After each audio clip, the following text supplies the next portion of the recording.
Thanks for tuning in to KDW. I'm Badrul Khan. With me again today, I'm very happy to have my friend Dr. Brenda as my co-host. She is Associate Professor in the Instruction, Design and Technology program at George Mason University. She's been on the show before. She's been great in her work on IoT, which is Internet of Things.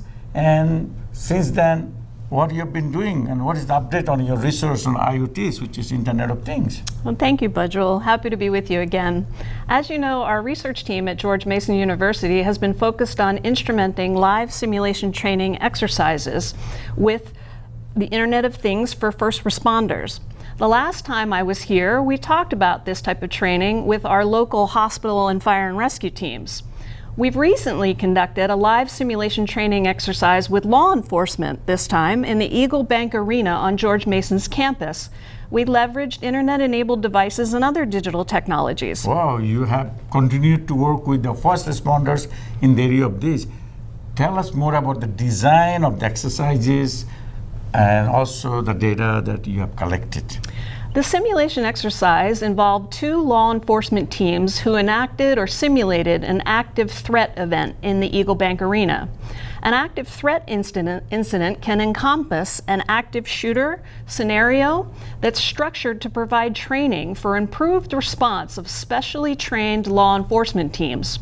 In cooperation with law enforcement, we staged a fake active threat scenario, and special operations law enforcement teams responded as if it was a real active shooter event. We instrumented a first floor area of the arena with 12 to 15 digital cameras to record audio and video, as well as placed in-building location-based devices on each first responder to seamlessly record their location and movement throughout the building during the exercise.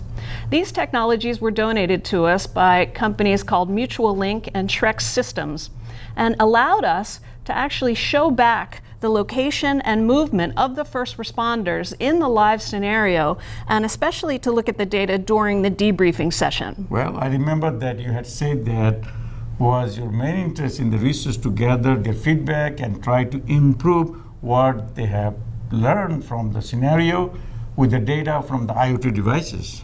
Yes, we're attempting to integrate these and other IoT data streams, such as radio traffic, social media feeds, in order to improve the information provided to the first responders immediately following the exercise to improve their situation awareness and their learning right after they participate in the simulation. Wow, that's so impressive. Would you also like to eventually influence actual operation environment in a real world situation? That would be the ultimate goal, but for now we're focused on improving what the first responders learn from their own performance, kind of like an instant replay in a sports event. The responders can learn from their own behavior and then try to improve their process, their tactics, their response times. It's a form of experiential learning, but now in near real time with visualized IoT data that can be generated immediately and shown back to the first responders. We demonstrated also several types of technologies, including digital twins of buildings and other wearable devices with support from the Center of Innovation of Technology. The first responder feedback was that the viewing the real-time video and location-based data was very valuable for them in their learning from their own behaviors as a team. It can also provide us detailed information to analyze after the event and how the team coordinates with each other as to who was where in the building at what point in time during the event, allowing the team to review and improve their process. Well, this research effort has expanded.